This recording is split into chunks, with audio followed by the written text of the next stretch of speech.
Toyota Glanza Baleno அந்த மாதிரி வண்டியில பாத்தீங்கன்னா இந்த இடத்துல ஆம்ரெஸ்ட் இருக்காது பேஸ் மாடல்ல. இதுல ஒரு ஆம்ரெஸ்ட் மாட்டினா எப்படி இருக்கும்? இந்த ஆம்ரெஸ்ட் பாத்தீங்கன்னா கம்பெனியோட ஜென்யூன் ஒரிஜினல் பார்ட் தான். அதனால இது வந்து உங்களுக்கு லோக்கலா இருக்குமோ அப்படின்ற ஒரு டவுட்டே வேணாம். இது 100% ஜென்யூன் ப்ராடக்ட் தான். இந்த பின்னாடி இருக்கிற பழைய போர்ஷனை மட்டும் நம்ம ரிமூவ் பண்ணிட்டு இதை மாட்டிட்டோம்னா அப்படியே வந்து இது ஃபிட் ஆயிடும்.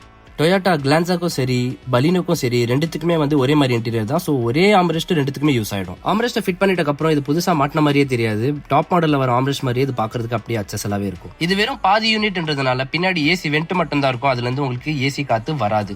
ஃபுல் யூனிட் வாங்குனீங்கன்னா உங்களுக்கு அதுல ஏசி காத்து வரும். எனக்கு தெரிஞ்சு நீங்க ஃபுல் யூனிட் வாங்குறத விட இந்த பாதி வாங்கி பின்னாடி ஆம்ரெஸ்ட் ஃபிக்ஸ் பண்ணிக்கிறது பெட்டர்னு நான் சொல்லுவேன். சார்ஜிங் யூனிட்டுக்கும் பின்னாடி உங்களுக்கு டம்மி கொடுத்துருப்பாங்க. உங்களுக்கு வேணும்னா தனியா சார்ஜிங் பாயிண்ட் வாங்கி அதுல நீங்க ஃபிக்ஸ் பண்ணிக்கலாம். அப்படி இல்லைன்னா அந்த போட்டை வந்து நீங்க வேற ஏதாவது வச்சு க்ளோஸ் பண்ணிக்கலாம்.